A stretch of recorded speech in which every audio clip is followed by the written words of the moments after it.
곧 예배가 시작됩니다. 온라인으로 하나님께 드리는 예배에 정성을 다해 임해 주시기 바랍니다.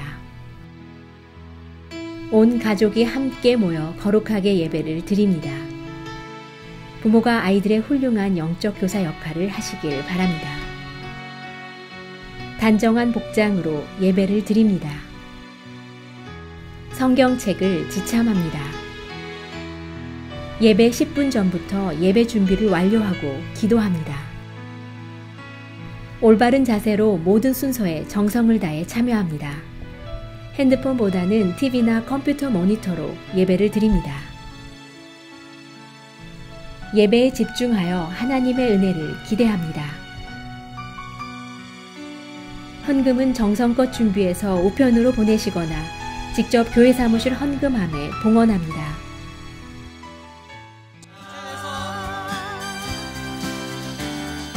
우리를 죄에서 구하시려 주 예수 십자가 지셨으니 기쁘게 부르세 할렐루야. 나 구원 얻었네.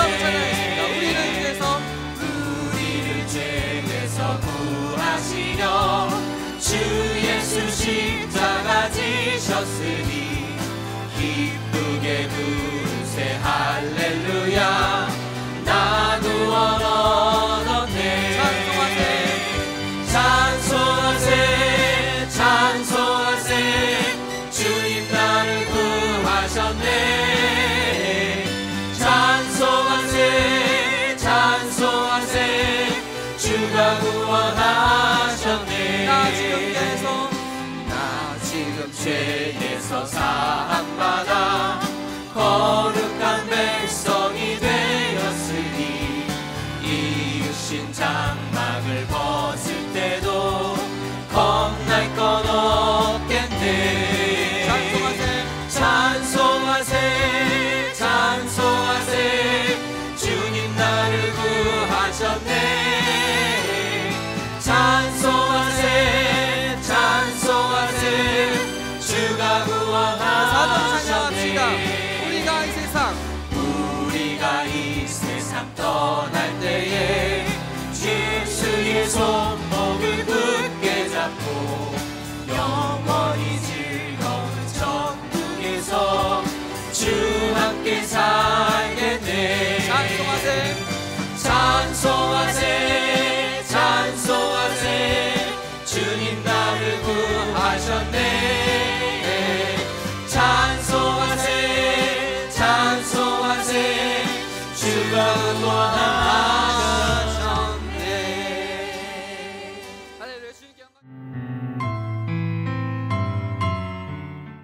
참 좋으신 아버지 하나님, 십자가의 보혈로 우리의 죄값을 다 지불하시고 우리를 자녀 삼아 주셨고 우리가 힘들고 어려운 고비마다 우리와 동행해 주셨는데 아직도 우리는 의식주를 먼저 염려하고 세상과 타협하며 물질의 풍요함에 더 관심을 쓰는 믿음이 적은 자임을 이 시간 고백합니다. 아직도 여전히 코로나로 인해 열악한 환경임에도 불구하고 복음의 본질로 돌아가자라는 주제를 가지고 사순절 40일 특별 새벽 기도를 열게 하여 주시니 감사합니다. 사순절 기간 동안 우리 성도들의 영혼을 새롭게 하는 하나님의 복된 말씀으로 가득 채워지는 새벽 기도가 되게 하여 주시옵소서. 나는 날마다 죽노라 라는 고백을 묵상하면서도 사순절 새벽 기도를 통하여 아직 죽지 않는 나의 자아를 날마다 하나님께 내려놓습니다. 하나님의 뜻과 섭리 안에서 몸소 고난을 당하신 주님을 바라보며 주님께 더욱 가까이 나아가기를 원합니다. 주님, 우리 교회를 위해 기도합니다. 하나님의 은혜 가운데 세계 선교대회와 미래의 비전이 진행되고 있습니다. 올 연말에는 풍성한 결실을 맺을 수 있는 교회가 되게 하여 주시옵소서. 너희는 세상의 빛과 소금이라는 말씀을 실천하는 교회 되어 우리 이웃의 무너진 가정을 새롭게 세우고 아직도 세상에서 방황하는 영혼들을 우리 손으로 직접 이곳으로 인도하는 구원의 방주 역할을 우리 교회가 감당하게 하옵소서. 일생간 하나님의 말씀을 통하여 우리의 영혼이 치유되고 절망으로 가득 찬 우리의 마음에 감사와 기쁨으로 충만하게 하여 주옵시고, 몸이 불편한 성도들에게 치유의 은혜를 주옵시고, 마음의 상처와 경제적으로 어려움을 겪는 성도들의 마음에 평안과 참된 안식을 갖게 하여 주옵소서. 주님의 복된 말씀을 들고 단위에 서시는 노희규 목사님을 기억하시고 선포되어지는 말씀에 권세 있게 하셔서 저희 모두의 마음에 은혜가 넘치는 시간 되게 하옵소서. 성령님 함께하여 주심을 감사드리며 예수님의 이름으로 기도드립니다. 아멘.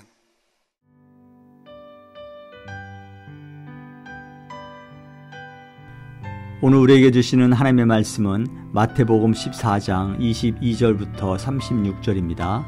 함께 봉독하시겠습니다.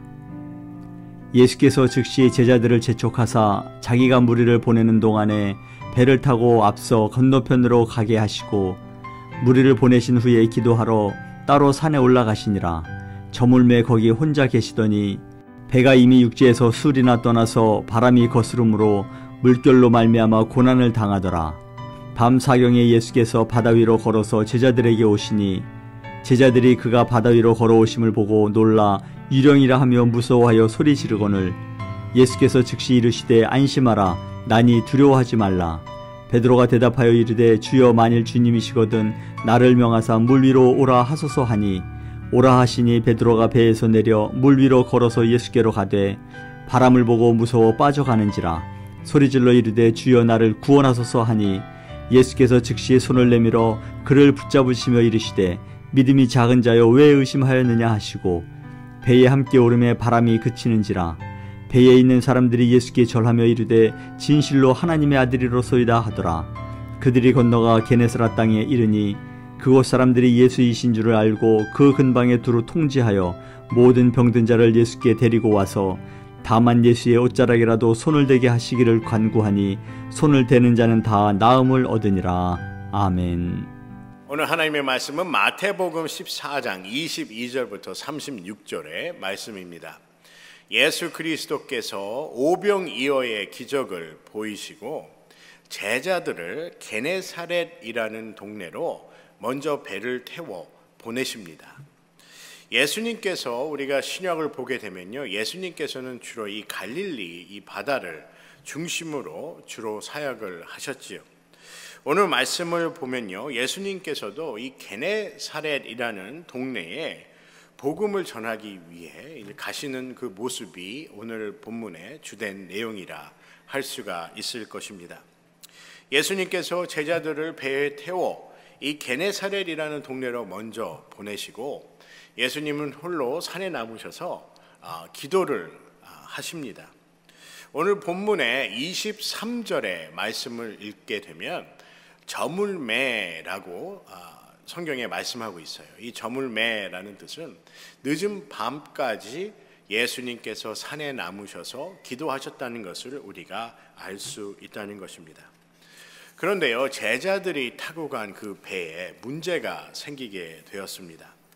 제자들이 탄 배가 육지에서 떠나 이 게네사렛으로 가고 있는 도중에 이 큰 바람이 불고 또 물결이 치게 되어서 이 배가 어려움을 겪게 됩니다. 우리 성경에 보면요, 물결로 말미암아 고난을 당하더라라고 24절에 그들의 상황을 설명하고 있습니다. 거친 파도와 그리고 큰 이 바다, 이 파도로 인해서, 그리고 이 거센 그 바람에 의해서 그들이 고난을 당하고 있었다는 것이죠. 그래서 24절에 물결로 말미암아 고난을 당하다라고 이렇게 그들의 상황을 설명하고 있습니다. 우리 영어 성경을 보게 되면요, 이렇게 고난을 당하다라는 이 한국 그 성경의 그 말씀을 고난 당하다라는 뜻으로 버펫이라는 단어를 씁니다. 이 버펫이라는 단어의 명사형이 여러분과 제가 좋아하는요, 뷔페, 우리가 식당에 가서 이제 뷔페 식당이 있죠. 그런 뷔페의 의미로 버펫이라는 그 단어 명사형으로 사용을 합니다. 그런데 24절의 말씀에 보면요, 고난을 당하다라는 뜻을 버펫이라는 동사형으로 사용을 하고 있지요.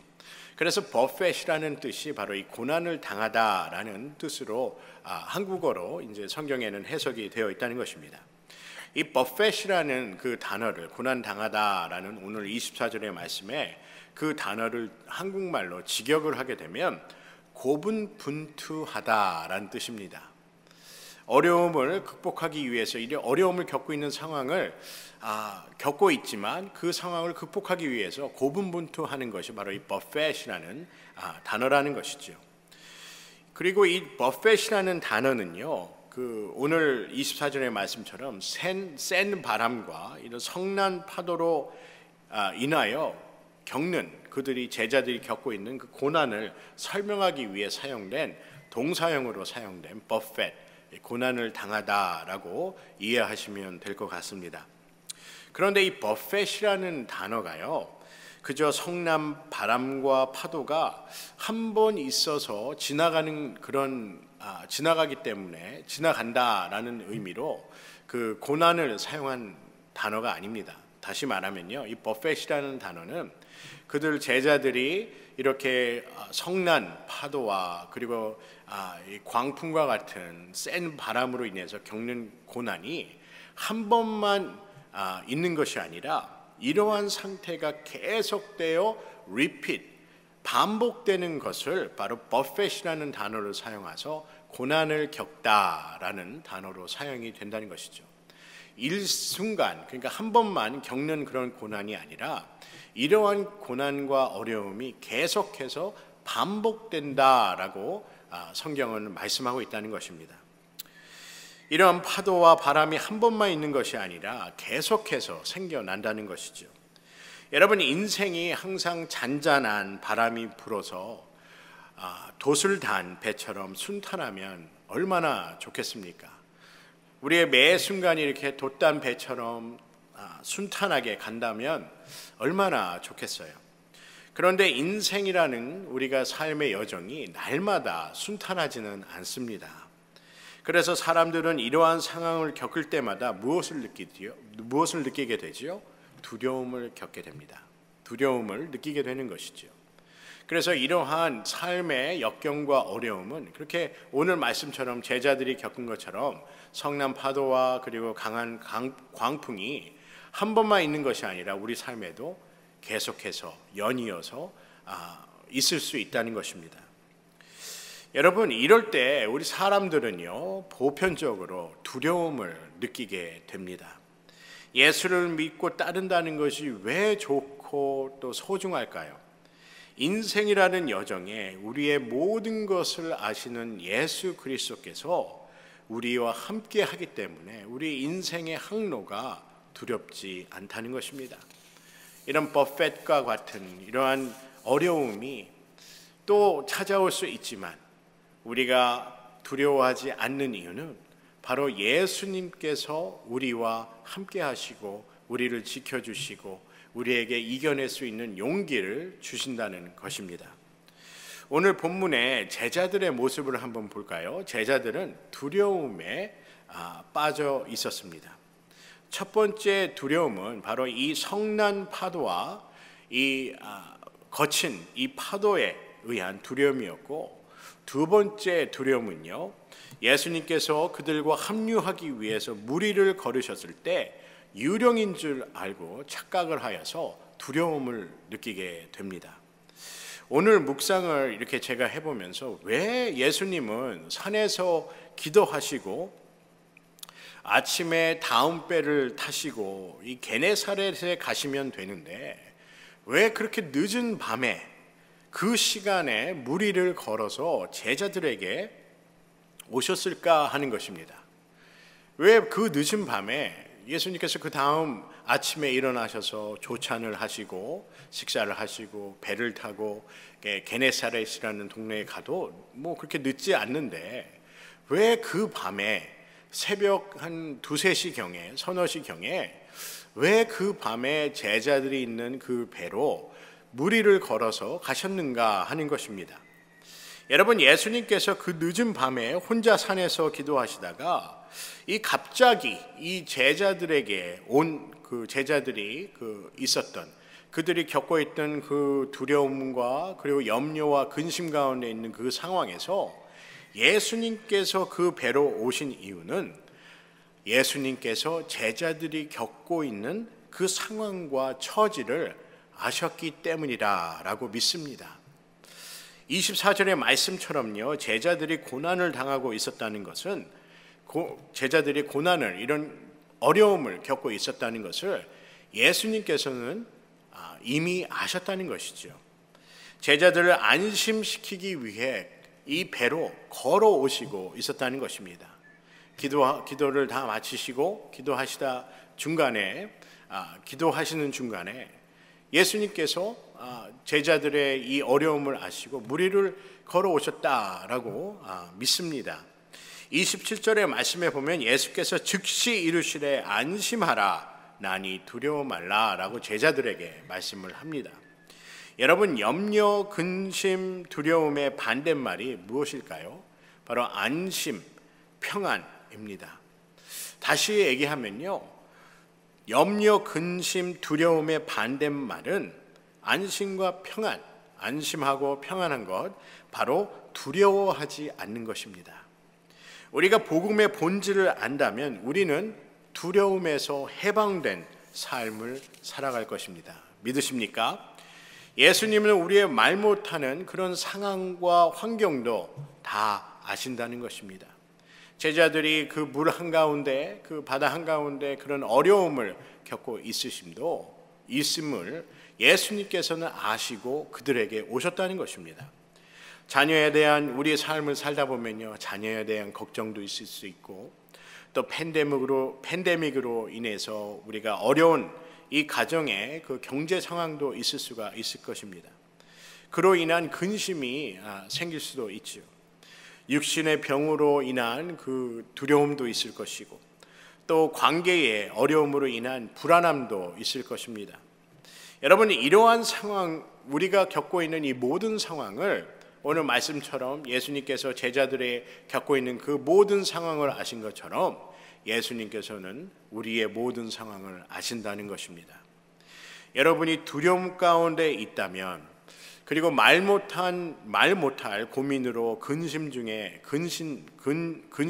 있다면, 예수님께서 오늘 여러분과 저에게 주시는 오늘 말씀을 통하여 큰 위로와 용기를 얻기를 간절히 소원합니다. 오늘 27절의 말씀이시지요. 예수께서 즉시 이르시되 안심하라, 나니 두려워 말라라고 말씀합니다. 여러분, 믿으십니까? 오늘 27절의 이 말씀을 제가 묵상하면서 이 즉시라는 그 단어에 참 마음이 이 말씀에 많은 용기를 얻게 되었습니다.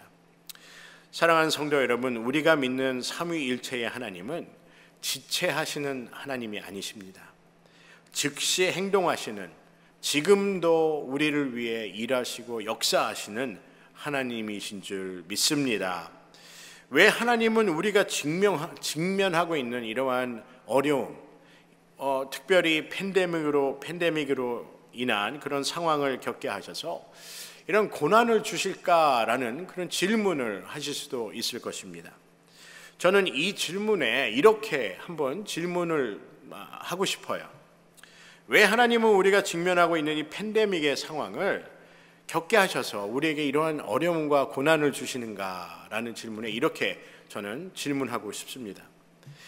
하나님께서 왜 독생자 예수를 십자가에 죽게 하셨는가 하는 질문과 비슷한 질문이 아닌가 생각이 됩니다. 여러분, 예수님께서 십자가에 피 흘리실 때 로마 군인들과 사람들에게 예수 그리스도께서 십자가 위에서 모욕을 당하고 있을 때, 그리고 그 고난을 예수님께서 겪고 계실 때 하나님은 어디 계셨는가 하는 것입니다. 예수님께서 십자가에 피 흘리시고 고난을 당하는 그 순간에도 하나님은 우리 인간들, 죄인들에게 집중하고 있었다는 것입니다. 예수 그리스도의 피 흘리고 고난을 당하는 그 상황에서도 하나님은 우리 인간들을, 모든 죄인들을 떠나지 아니하시고 그 죄인들을 위해서, 그들의 구원을 위해서 일하고 계셨다는 것이죠.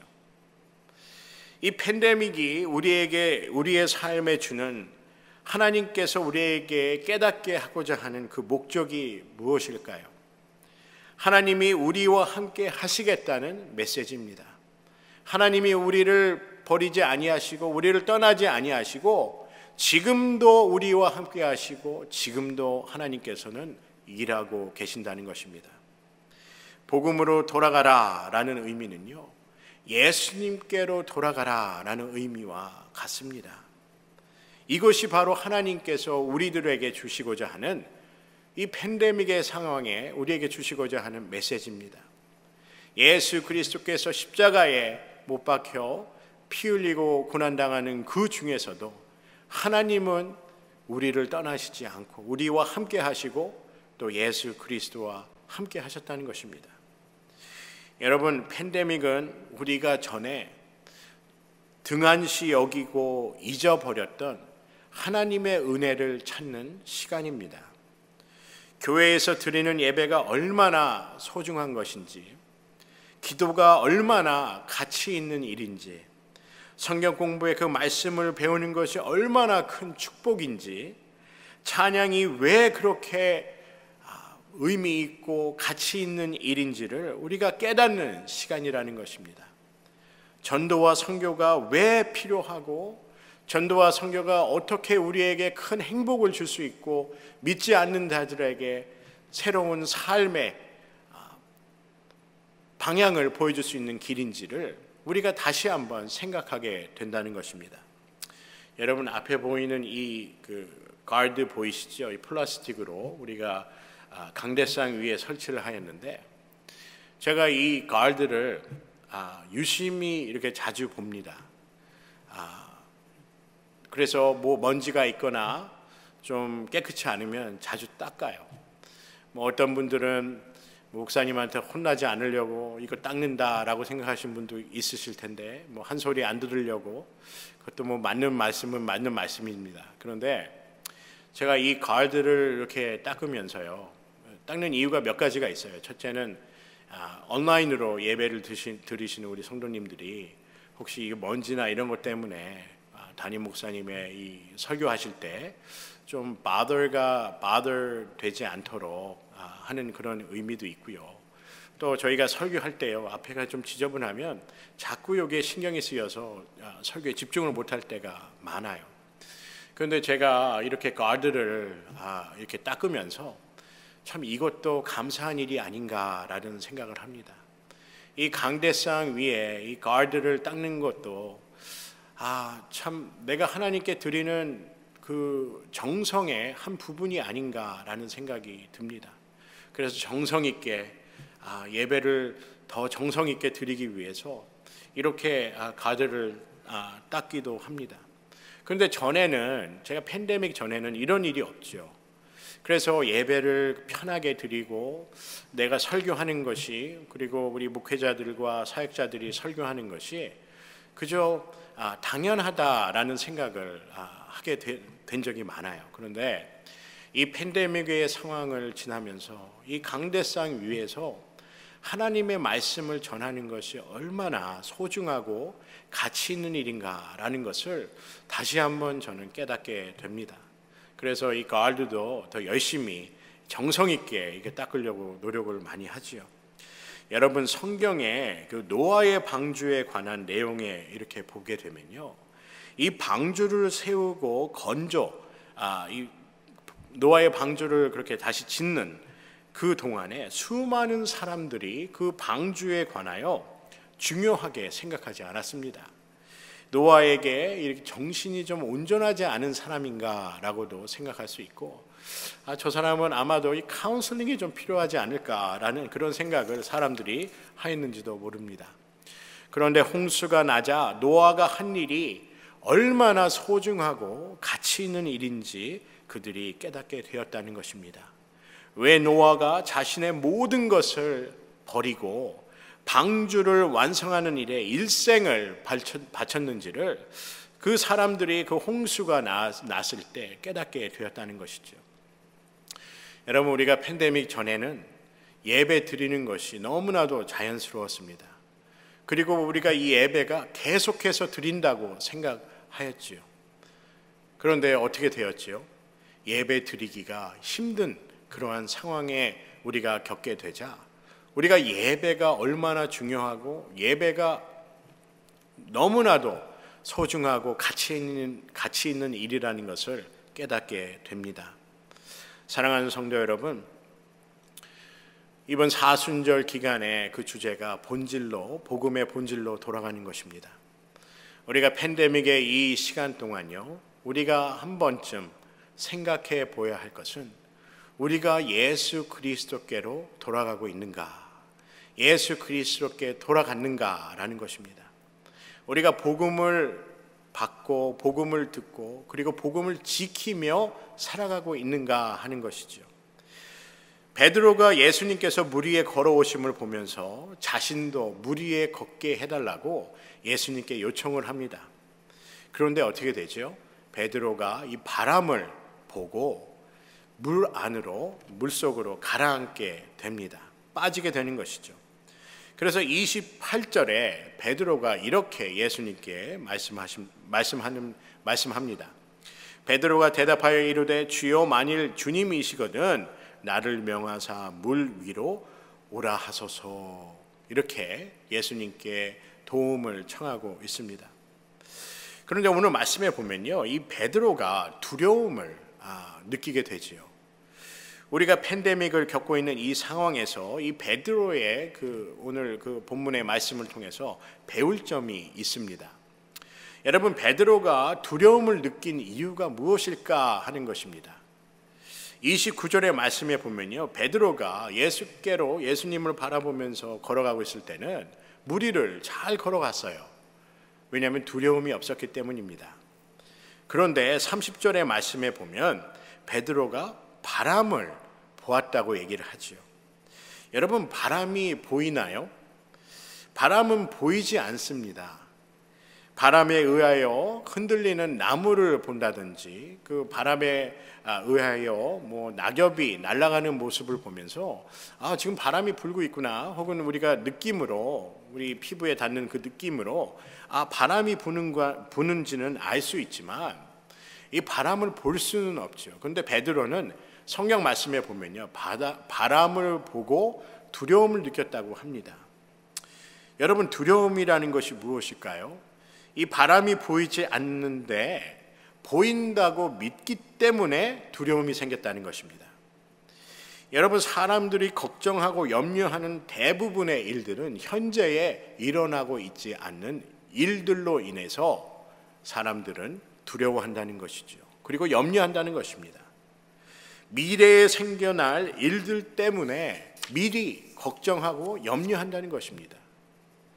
그래서 성경에 보면요, 사울이 자신이 하나님께, 구약 성경에 보면 사울 왕이 자신이 하나님께 버림받음을 알고 자신의 미래가 어떤지 염려가 되어서 신접한 자를, 박수무당이라고 그러죠. 그 신접한 자를 찾아가게 되는 모습을 보게 됩니다. 그때 사울 왕이 회개하고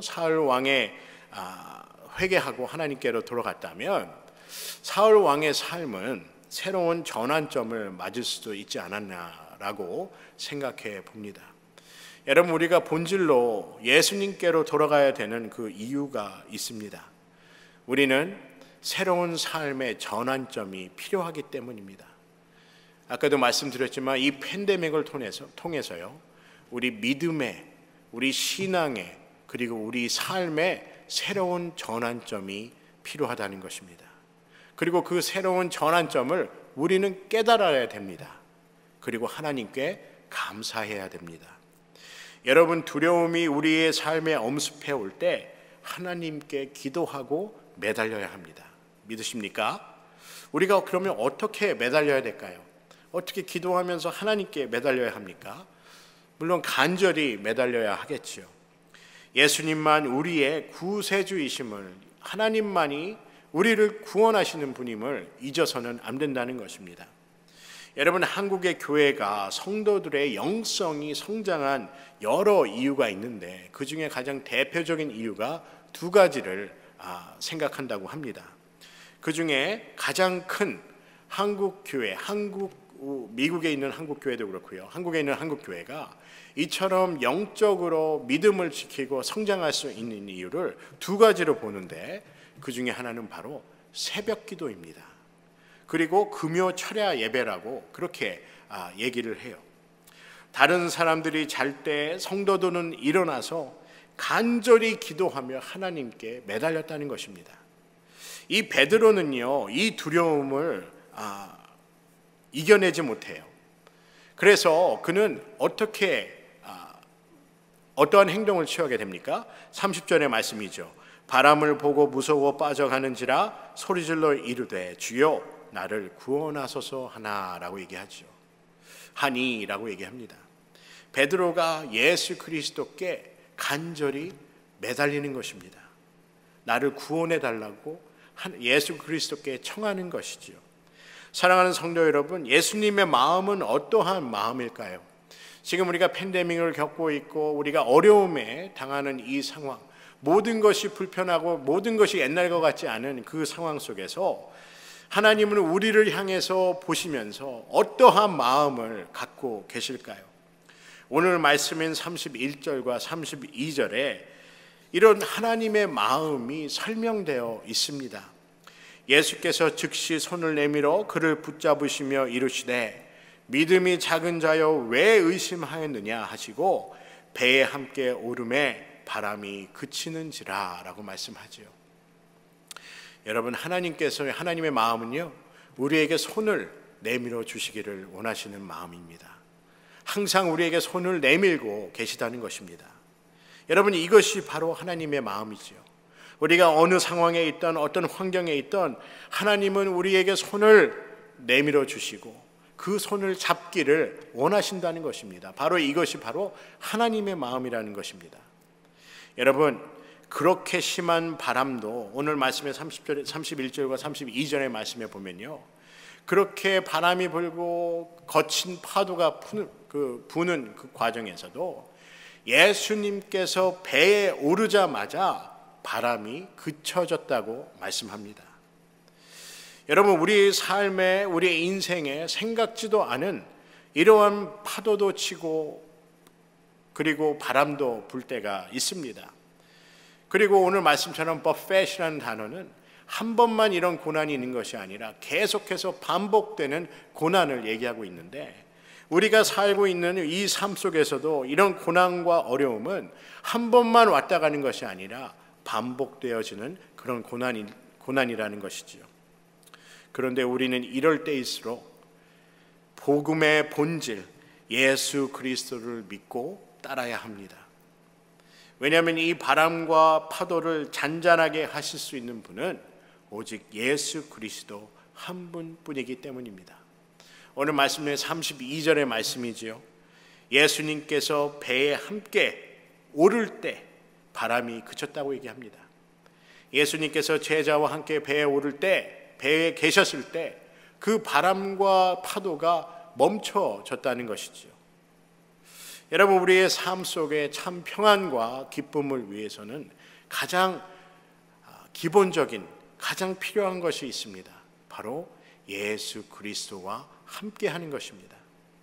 사랑하는 성도 여러분, 사순절 기간에 우리에게 손을 내밀어 우리를 붙잡아 주시기를 원하시는 예수 그리스도의 사랑과 은혜를 기억하며 우리가 복음의 본질이 무엇인지 예수 그리스도의 사랑을 잊지 않는 그러한 시간이 되기를 주님의 이름으로 간절히 소원합니다. 삼위일체의 하나님께서 함께 하심을 우리가 기억하고 축복되고 복된 삶이 되기를 주님의 이름으로 간절히 소원합니다.